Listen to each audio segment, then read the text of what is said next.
ఓం శ్రీ గురుభ్యో నమ. శని వక్రగతి కుంభరాశిలో పూర్వాభాద్ర నక్షత్రంలో 325 డిగ్రీల నుంచి 315 డిగ్రీలకి ఈ శని వక్రగతి అనేది పోతుంది. అంటే ప్రారంభం 325 నుంచి 315 వరకు. ఈ శని వక్రగతి కుంభరాశిలోనే సంచారం చేయటం,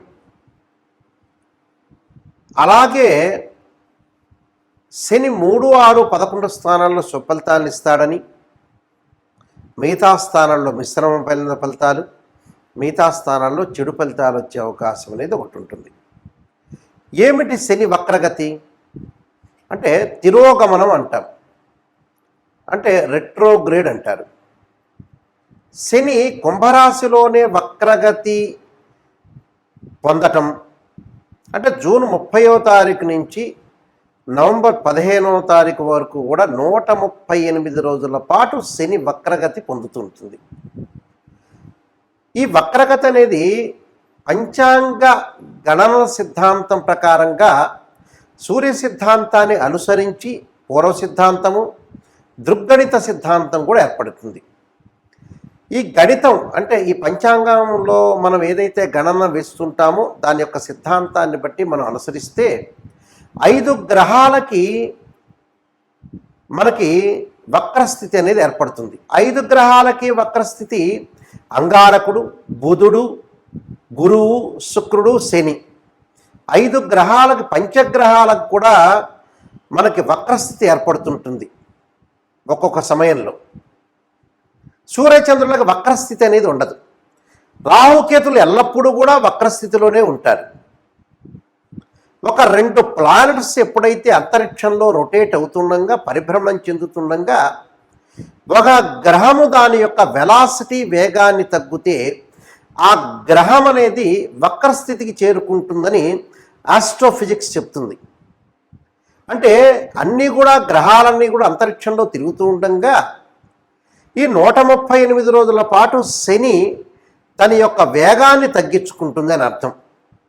అంటే 2 ప్లానెట్స్, అంటే 2 or more ప్లానెట్స్ రొటేట్ అవుతూ ఉండగా ఒక ప్లానెట్ కానీ దాని యొక్క వెలాసిటీ వేగం తగ్గితే అది వక్రస్థితిలోకి ఏర్పడినట్టుగా అర్థం. అంటే భూమి మీద ఉండే వాళ్ళకి ఆ గ్రహం వెనక్కి వెళుతున్నది అని అర్థంగా ఆపాదిస్తారు.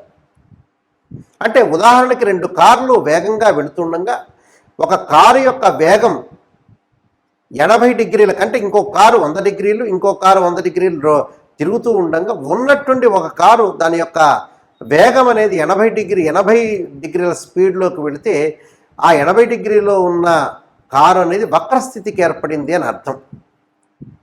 శని యొక్క ప్రభావం ఎలా ఉంటుందనంటే, మరి దీన్ని రెట్రోగ్రేడ్ ట్రాన్సిట్ సిస్టమ్ అంటారు. అంటే ఇవి ముఖ్యంగా సంహితా గ్రంథాల్లో కానీ, జ్యోతిష్యపర గ్రంథాల్లో కానీ, జ్యోతిష్శాస్త్రంలో కానీ వక్రస్థితి గురించి ప్రత్యేకంగా చెప్పబడ్డాయి శాస్త్రంలో. కాబట్టి ఈ వక్రస్థితి అనేది వల్ల ఫలితాలు కూడా మారిపోతూ ఉంటాయి. అంటే సహజంగా ఎలా ఉంటుందంటే దాని వెనక స్థానాన్ని మనం చూసుకోవాల్సిన అవసరం అనేది ఒకటి ఉంటుంది.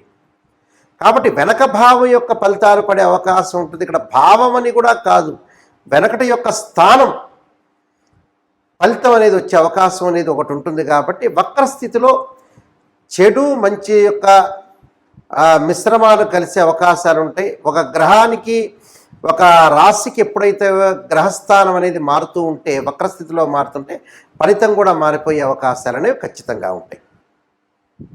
కుంభరాశిలో శని తిరోగమనంలో ఉంటే కుంభరాశి వాళ్ళకి ఏంటంటే కొంత వెసులుబాటు జరిగే అవకాశం ఉంటుంది.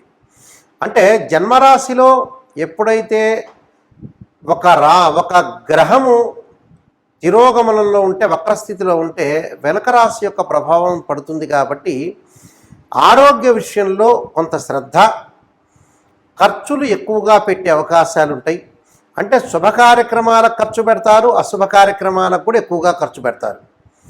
దాన్ని కొంత నివారణ చేసుకోండి. స్వదేశాలకు వెళ్ళటం, స్థానచలనం చేయటం, అకాల భోజనం అంటే సమయానికి భోజనం లేకపోవటం, కొంత గ్యాస్ట్రిక్ సంబంధించిన విషయాల్లో కొంత శ్రద్ధ అనేది అవసరం. బడ్జెట్ పైన కూడా శ్రద్ధ పెట్టడం అనేది చాలా మంచిది. ఇక్కడ శని తిరోగమన కాలంలో కుంభరాశి జాతకులకి కొంత గతం కంటే కూడా మంచి రోజులని చెప్పుకోవచ్చు. అంటే ఆత్మవిశ్వాసం బాగా పెరగటం, అన్ని రంగాల్లో పురోగాభివృద్ధి సాధించే అవకాశం, అలానే ఆదాయ వనరులు గణనీయంగా పెరగటం, ఉద్యోగస్తులకు ప్రమోషన్లు వచ్చే అవకాశం, కష్టానికి తగ్గ ఫలితం వచ్చే అవకాశం ఉంటుంది.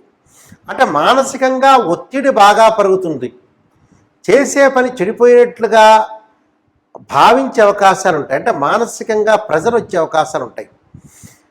ఈ సమయంలో కోపాన్ని, ఆవేశాన్ని అదుపులో ఉంచుకోవటం, ఉద్యోగాన్ని పనిచేసే చోటనే కొంత అధికారుల ద్వారా కొంత ఇబ్బందికరమైన పరిస్థితులు ఏర్పడుతూ ఉంటాయి.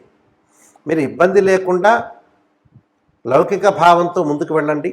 జీవితంలో కొన్ని అడ్డంకులు, పనులలో ఆలస్యం, కొత్త సవాళ్ళు, అంటే మనం అనుకున్న వ్యక్తులు ఎవరైతే ఉంటారో మంచివాళ్ళు, వాళ్ళు చెడ్డవాళ్ళు అయ్యే స్థితికి వచ్చే అవకాశం అనేది ఈ 138 రోజుల పాటు ఉంటుంది. కాబట్టి మౌనం వహించండి. అంటే అతిగా మాట్లాడకుండా ఉండటం మంచిది. ఖర్చు కూడా అతిగా ఖర్చు చేసుకోకూడదు. అలాని మీకు బాగా సంవత్సరాల పాటు తెలిసిన వ్యక్తులతో కాదు, స్నేహితులతోటి. ఉదాహరణకి మీకు చాలా సంవత్సరాల తర్వాత ఒక 40 సంవత్సరాల క్రితం వ్యక్తులు ఉంటారు, ఫ్రెండ్స్. అలాంటి వాళ్ళతో కాదు. అలాంటి వాళ్ళతో ఎప్పుడు కూడా మీకు కుంభరాశి వాళ్ళకి మీరు ట్రావెల్ అవుతుంటారు కంపల్సరీ కూడా. దానిలో ఇబ్బందికరమైన పరిస్థితులు ఎక్కువగా కుంభరాశి వాళ్ళు ఏంటంటే మీనరాశి వ్యక్తులతోటి ఎక్కువ లైఫ్ లాంగ్ ట్రావెల్ చేయగలుగుతారు.